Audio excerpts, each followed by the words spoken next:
Hi guys, कैसे हो आप सब लोग। सो गाइस, आज के इस वीडियो में हम पढ़ने वाले हैं जावा स्क्रिप्ट के ES6 के फीचर के बारे में। सो गाइस, मैं ये चाहता हूँ कि आप लोग लेटेस्ट फीचर के साथ जावा स्क्रिप्ट में अपडेट रहो, है ना। क्योंकि ES6 जो फीचर है वो डेली प्रोग्रामिंग में यूज़ हो रहा है, चाहे वो कोई भी लाइब्रेरी हो या फिर फ्रेमवर्क हो, जैसे रिएक्ट हो गया, नोड हो गया। तो हर जगह जो है ES6 फीचर का जो है कि यूज़ हो रहा है। और कौन कौन से फीचर होते हैं और कैसे हम उसको यूज कर सकते हैं। तो चलते हैं अपनी कोडिंग स्क्रीन पे और वहाँ पे देखते हैं कि किस तरीके से हम उसको यूज कर सकते हैं। सो गाइज, यहाँ पे आ चुका है हम अपनी कोडिंग स्क्रीन पे, और यहाँ पे हम सबसे पहला जो ES6 का फीचर देखने वाले हैं वो लेट एंड कॉन्स्ट है, वेरिएबल है, ठीक है। तो सबसे पहले हम क्या करेंगे, उस चीज़ को कमेंट कर लेते हैं, use of let and const variable, ठीक है। तो देखो यहाँ पे मैंने लेट कीवर्ड से एक वेरिएबल बना लिया जिसमें मैं 25 असाइन कर दे रहा हूँ फिलहाल के लिए।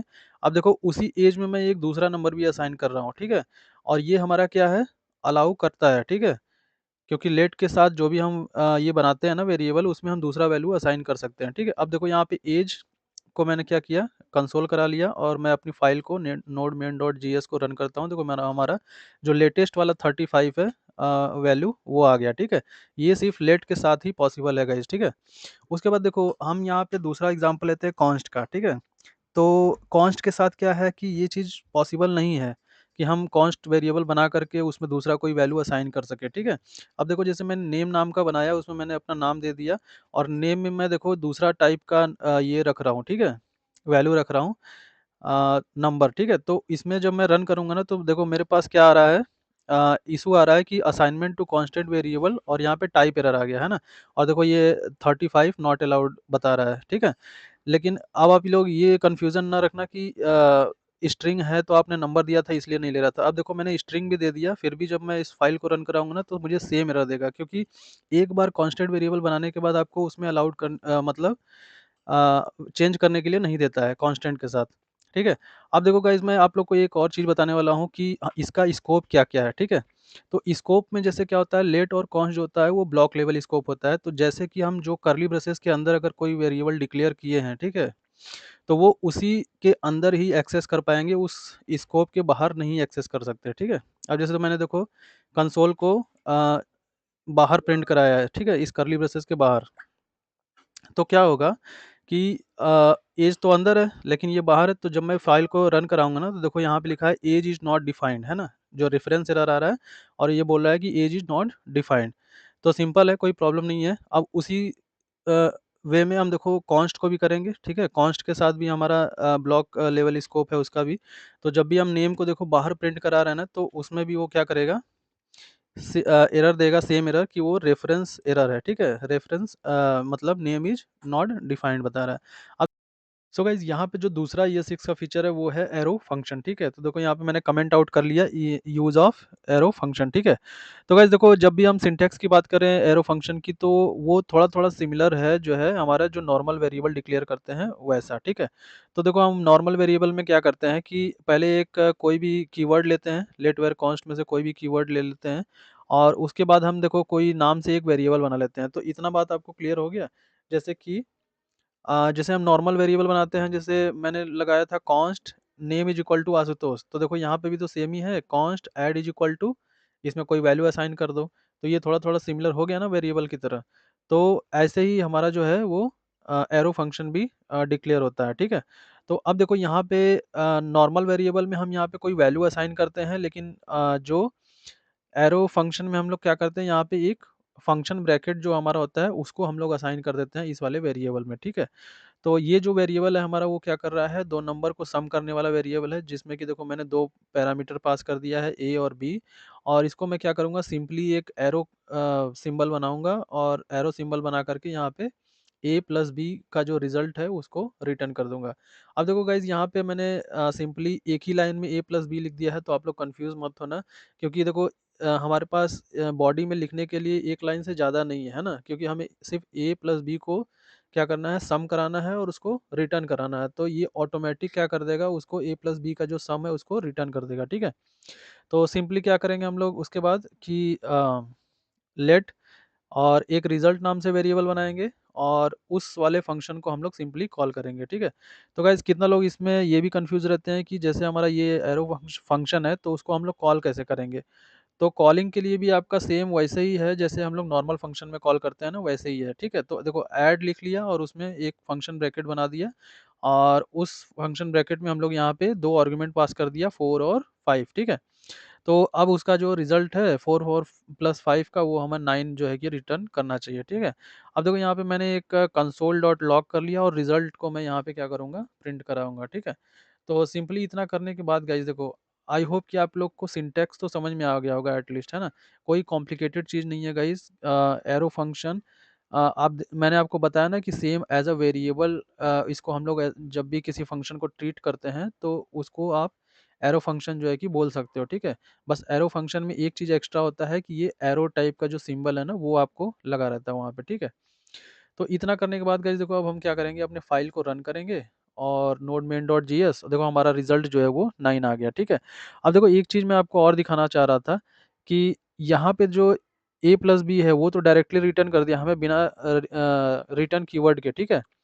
लेकिन जब भी हमारे पास एक से ज़्यादा लाइन में अगर हम बॉडी को लिखते हैं, है ना? तो उस केस में क्या होगा कि हम कर्ली ब्रेसेस तो लगाना ही पड़ेगा, है ना? क्योंकि भाई देखो, एक से अगर अधिक बार आप बॉडी में कुछ भी लिख रहे हो, एक लाइन से ज़्यादा मल्टीपल लाइन में, तो आपको कर्ली ब्रेसेस तो लगाना ही पड़ेगा, है ना? क्योंकि वो एक ब्लॉक होता है आपकी बॉडी का। तो उस केस में आपको क्या करना पड़ेगा कि लास्ट में रिटर्न कराना पड़ेगा अपना जो आउटपुट है, ठीक है। तो अब जैसे हमारा आउटपुट है a प्लस बी, तो हम देखो पहले हम क्या करेंगे, विदाउट रिटर्न करेंगे, तो यहाँ पे देखो अनडिफाइंड आ रहा है, ठीक है, क्योंकि वो a प्लस बी को रिटर्न कर ही नहीं रहा है, सिंपल है। अब यहाँ पे जबकि हम रिटर्न यहाँ पे अगर लिख देते हैं, तब ये हमारा क्या होगा, परफेक्ट एक एज अ फंक्शन काम करेगा। और उसके बाद जब भी हम फाइल को यहाँ पे रन कराएंगे तो देखो हमारे यहाँ पे 9 दे दिया, ठीक है। तो कितना है ना सिंपल, कोई दिक्कत प्रॉब्लम तो नहीं होना चाहिए आई थिंक इस टाइम पे आपको, है ना?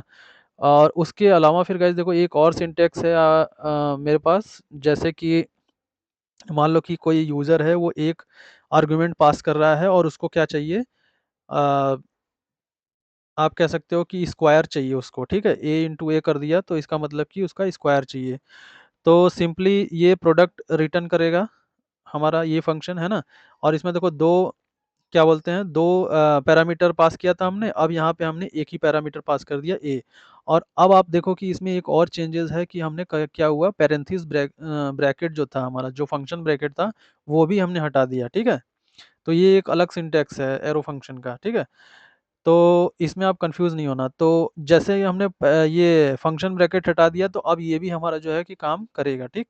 तो हमने देखो, अ, अब यहाँ पे आप चाहे तो एक पैरामीटर पास करो या a कॉमा b करके 2 पैरामीटर पास कर लो। सेम एज़ इट इज़ आपको पहले की तरह ही चलेगा, बस आपका उसमें से फंक्शन ब्रैकेट जो हमने लगाया था पहले वो हट जाएगा यहाँ पे, ठीक है। तो बाकी सब कुछ तो सेम है। तो यहाँ पे a को ये a इंटू ए करा रहा है, मतलब देखो जब हम कॉल करेंगे तो एक ही आर्गुमेंट पास करेंगे और जैसे ही हम रिज़ल्ट को क्या करेंगे, प्रिंट कराएँगे, देखो हमारा 16 आ गया, ठीक है। तो हमारा सेम टू सेम काम कर रहा है ना, कोई प्रॉब्लम तो नहीं है। तो यही गाइस सिंटैक्स है एरो फंक्शन का। जो तीसरा ये लिखेंगे ES6 का फीचर, वो है हमारा टेम्पलेट लिटरल, ठीक है। तो टेम्पलेट लिटरल में हम लोग देखो क्या करने वाले हैं कि इसका भी सिंटैक्स मैं आपको देखो दिखाता हूँ। जैसे मैंने एक 2 वेरिएबल बना लिया, ठीक है, नेम और ऐज, ठीक। तो नेम और ऐज बनाने के बाद क्या होगा कि मैं इसको देखो कंसोल करा रहा हूँ। तो अब यहाँ पे हम लोग क्या करेंगे, टेम्पलेट लिटरल को फॉलो करेंगे, ठीक है। जिसको कि हम लोग बैकटिक से यूज़ करेंगे, ठीक है। तो सभी को पता होगा आई थिंक कि बैकटिक क्या होता है, जो एस्केप के नीचे वाला जो बटन होता है वो बैकटिक होता है। अब देखो जैसे लिखा कि माय नेम इज, है ना? माय नेम इज के बाद देखो मैंने यहाँ पे नेम लिख दिया। देखो गाइज यहाँ पे नेम पे ना स्ट्राइक आ रहा है, क्योंकि नेम जो होता है ना वो ऑलरेडी एक कीवर्ड होता है, ठीक है। तो नेम के जगह हम कुछ दूसरा ही यूज़ कर सकते हैं, ठीक है। अभी फ़िलहाल के लिए देखो एंड ऐज इज़, और मैंने अपना ऐज दे दिया, ठीक है। तो देखो यहाँ पे नेम को हटा करके ना मैं माय नेम दे दे रहा हूँ। अब यहाँ पे भी मैं माय नेम कर दूँगा ना, उसके बाद देखो मेरा जो स्ट्राइक आउट है वो हट गया, ठीक है। तो सिंपली है, कोई दिक्कत नहीं है। और यहाँ पे देखो एक चीज़ मैं आपको बता दे रहा हूँ कि यही सिंटैक्स है टेम्पलेट लिटरल का। जब भी आप कोई डायनेमिक वेरिएबल पास करना चाहते हो अपने स्ट्रिंग में, तो आप सिंपली डॉलर और कर्ली ब्रेसेस के अंदर वो वेरिएबल पास कर दो। यही आपका टेम्पलेट लिटरल है, ठीक है। और इसको आप बैक टिक को भी ये रखना कि बैक टिक के अंदर ही आप कोई स्ट्रिंग लिखोगे और उसके बाद आप डॉलर के अंदर वो वेरिएबल पास करोगे, तभी आपका काम बनेगा, ठीक है। तो ये सिंटैक्स है। देखो my name is Ashutosh and age is 25, ठीक है। तो ये आपको आई थिंक समझ में आ गया होगा टेम्पलेट लिटरल भी। अब जो नेक्स्ट हमारा ये 6 का फीचर है वो डिफ़ॉल्ट पैरामीटर है, ठीक है। देखो डिफ़ॉल्ट पैरामीटर कैसे काम करता है यहाँ पे ये 6 में। देखो मैंने एक फंक्शन बना लिया है ना, और फंक्शन बनाने के बाद मैं इसमें पहले एक बार क्या करता हूँ, कंसोल डॉट लॉग लिख लिया, और उसको लिखने के बाद यहाँ पे नेम इज इक्वल टू, चलो मैंने एक नाम दे दिया संजू नाम से, ठीक है। और मैं यहाँ पे नेम को क्या करूँगा, अच्छा ठीक है, यहाँ पे भी टेम्पलेट लिटरल लिख करके, और टेम्पलेट लिटरल के सिंटैक्स से मैंने नेम को कंसोल करा लिया, ठीक है। अब एक चीज़ और मैं क्या करूँगा, इस फंक्शन को पहले कॉल करता हूँ, ठीक है। देखो एक होता है हमारा नॉर्मल कॉल, ठीक है। अगर हम नॉर्मल कॉल करेंगे तो जो हमारा ऑलरेडी उस नेम पैरामीटर में संजू असाइन है वही आएगा, ठीक है। आप लोग बात को थोड़ा समझना है ना, कि एक अगर हमने जो है कि यहाँ जो कॉल कर रहे हैं वहाँ से अगर कोई पैरामीटर नहीं भेजा नेम नाम से, ठीक है, तो वो बाय डिफ़ॉल्ट जो ऑलरेडी उसमें नेम संजू है, वो उसको कंसोल कराएगा, ठीक है, प्रिंट कराएगा। लेकिन अब जब हम क्या करेंगे, दूसरी बार जब ग्रीट को कॉल करा रहे हैं, तो उसमें मैंने एक नाम दे दिया कि उसमें हमने नाम दे दिया, एक्चुअली में नाम दे दिया, ठीक है। तो वो क्या करेगा, संजू को क्या करेगा, रिप्लेस कर देगा अमन से, ठीक है। तो संजू को देखो रिप्लेस कर देगा, और देखो हमारा एक में आया है हेलो संजू और एक में आया है हेलो अमन, ठीक है। तो ये क्या है हमारा डिफ़ॉल्ट पैरामीटर, कि अगर हम कुछ नहीं भेजते हैं तो जो हमारा फंक्शन के अंदर ऑलरेडी नेम उस पैरामीटर में है वही वाला एक्सेप्ट करेगा, और अगर हम कुछ यहाँ से भेजते हैं तो हमारा जो अपडेटेड पैरामीटर है वो वाला एक्सेप्ट करेगा, ठीक है। तो डिफ़ॉल्ट का मतलब आप लोग समझ गए होंगे। इसके बाद देखो इसको हटाता हूँ, और इसके बाद देखो एक नया ये 6 का और फीचर है जिसको कि हम डिस्ट्रक्चरिंग बोलते हैं, ठीक है। अब डिस्ट्रक्चरिंग भी 2 होता है, एक ऑब्जेक्ट डिस्ट्रक्चरिंग और एक एरे डिस्ट्रक्चरिंग, ठीक है।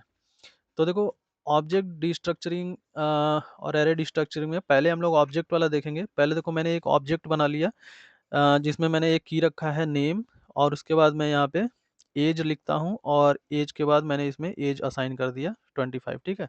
ये एक सिंपल सा हमारा ऑब्जेक्ट है, इसमें कोई मतलब कॉम्प्लिकेशन नहीं है, ठीक है।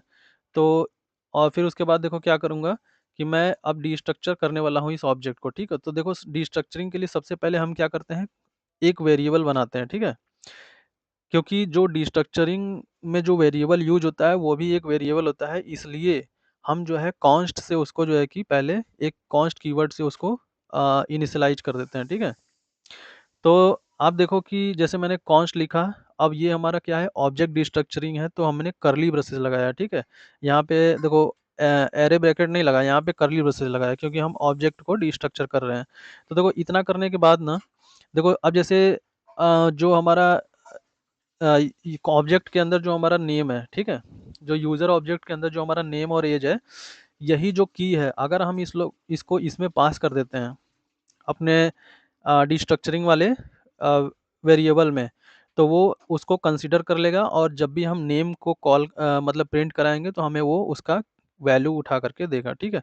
तो अभी देखो यहाँ पे नेम और एज मैंने यहाँ पे गेट कर लिया है ना, यही डिस्ट्रक्चरिंग का तरीका है। और उसके बाद इज इक्वल टू करके मैंने यूज़र लिख दिया, ठीक है। तो इसका मतलब है कि जो भी उस यूज़र में है, हम एज अ की उसको गेट कर रहे हैं। बात समझ रहे हो आप, कि उसको एज अ की हम लोग क्या कर रहे हैं, गेट कर रहे हैं, और उसी की को हम लोग जब भी प्रिंट कराएंगे तो हमको उसका वैल्यू दे देगा, ठीक है। तो इतना बात आप लोग आई थिंक कि समझ गए होंगे, ठीक है। अब देखो जब से ही मैं यहाँ पे इसको प्रिंट कराता हूँ, देखो मेरा आशुतोष आ गया, क्योंकि मैंने देखो नेम को कंसोल कराया तो मेरा नेम प्रिंट हो गया। अब देखो इसी तरह क्या करते हैं, एज को देख लेते हैं, एज को भी प्रिंट कराऊंगा तो 25 आ जाएगा, ठीक। तो इतना डिस्ट्रक्चरिंग समझ गए। तो गाइज देखो ये तो था सिंपल डिस्ट्रक्चरिंग। अब हम चलते हैं क्या करते हैं, नेस्टेड लेवल डिस्ट्रक्चरिंग में चलते हैं, ठीक है। क्योंकि ये गाइज देखो आपको कोई जल्दी बताता नहीं है, और मैंने भी सिंटेक्स वगैरह देखे हैं, तो वो क्या करता है कि सिर्फ सिंपल डिस्ट्रक्चरिंग बता के वो छोड़ देता है, ठीक है। तो अभी हम देखो यहाँ पे क्या करेंगे कि एक एजुकेशन नाम से की ले लेंगे, और एजुकेशन में जैसे मान के चलो कि यूज़र का जो एजुकेशन है जैसे डिग्री है, ठीक है, डिग्री है, और उसमें एमसीए डाल दिया, और उसके बाद एक और कीवर्ड बनाएंगे जिसका नाम स्ट्रेंथ मान लो कि उसका जो है 10th में कौन सा स्ट्रेंथ था या 12th में कौन सा स्ट्रेंथ था, तो उसको मान के चलो कि पीसीएम कर दिया, ठीक है। तो अब देखो ये एक नेस्टेड लेवल हमारा जो है कि ऑब्जेक्ट क्रिएट हो गया, ठीक है। अब हम इसको कैसे गेट करेंगे, जैसे मान के चलो हमें डिग्री को क्या करना है, गेट करना है, डिग्री की वैल्यू को गेट करना है। तो हम अभी क्या करने वाले हैं कि जैसे कि एज को हटा दिया, ठीक है। और एक चीज़ और मैं बता रहा हूँ, जितना आपको वैल्यू गेट करना होगा उसी का सिर्फ आप यहाँ पे डिस्ट्रक्चर कर सकते हो। कोई ज़रूरी नहीं है कि आपने यूज़र ऑब्जेक्ट में 10 कीवर्ड बना रखे हैं या 10 कीज़ है आपके, तो आप सबको डिस्ट्रक्चर करोगे। आपको जिसकी वैल्यू चाहिए आप सिर्फ उसी का यहाँ पे डिस्ट्रक्चर करोगे, ठीक है। उसी का की गेट करके यहाँ पे लिखोगे। तो देखो यहाँ पे सिंपली क्या है, अभी जैसे नेम में देखो आशुतोष आ रहा है, इतना तो आपको पता ही था।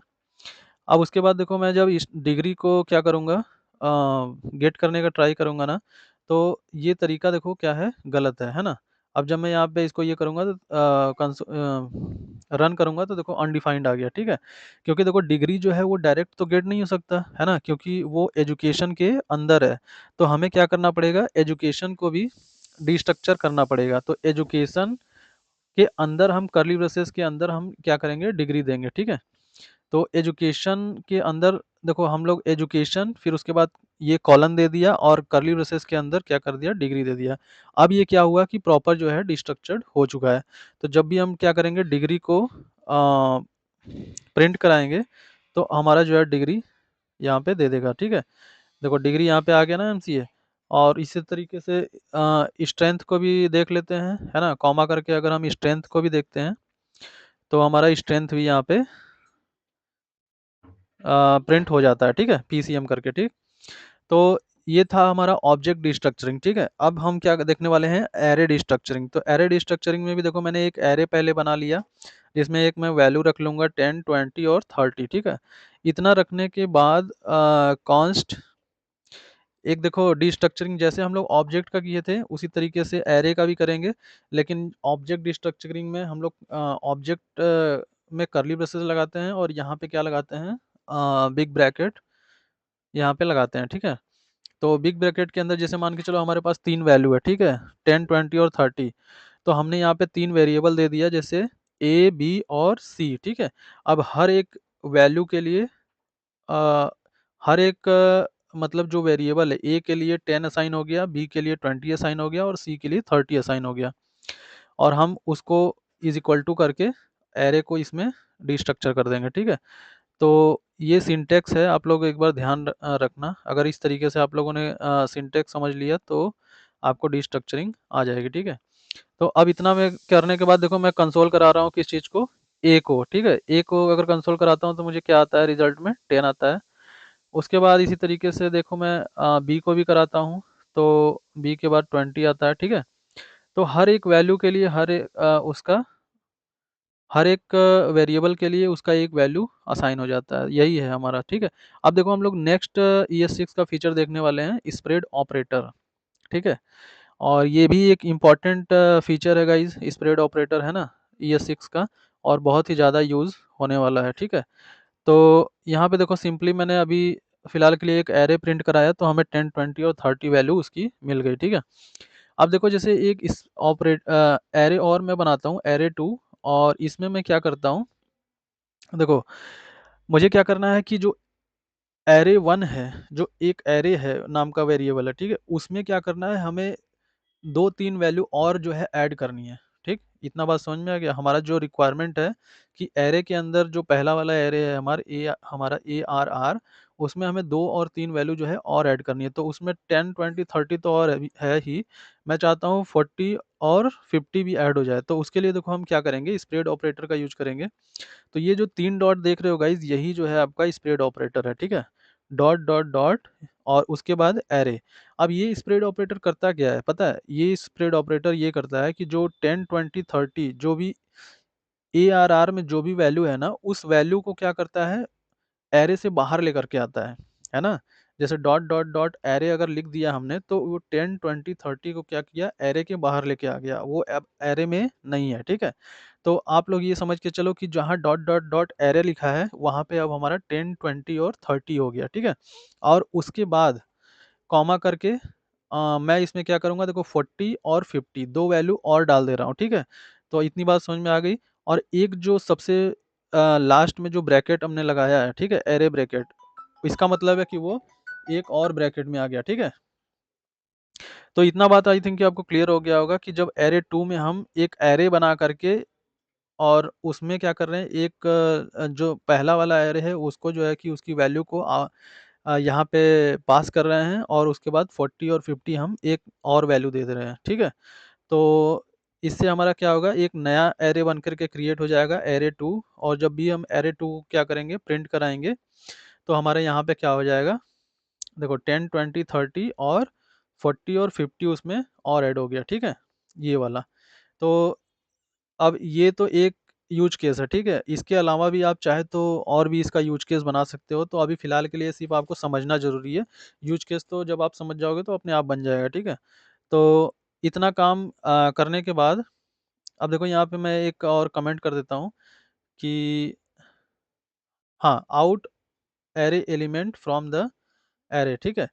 तो ये बात तो आपको समझ में आ गई ना कि हम जो भी ये डॉट डॉट डॉट एरे लिखते हैं, ये क्या करता है, हमारा जितने भी एलिमेंट एरे में एलिमेंट होते हैं उसको बाहर निकाल के लेके आता है और उसको एक नए एरे में हम लोग फिल कर रहे हैं, ठीक है।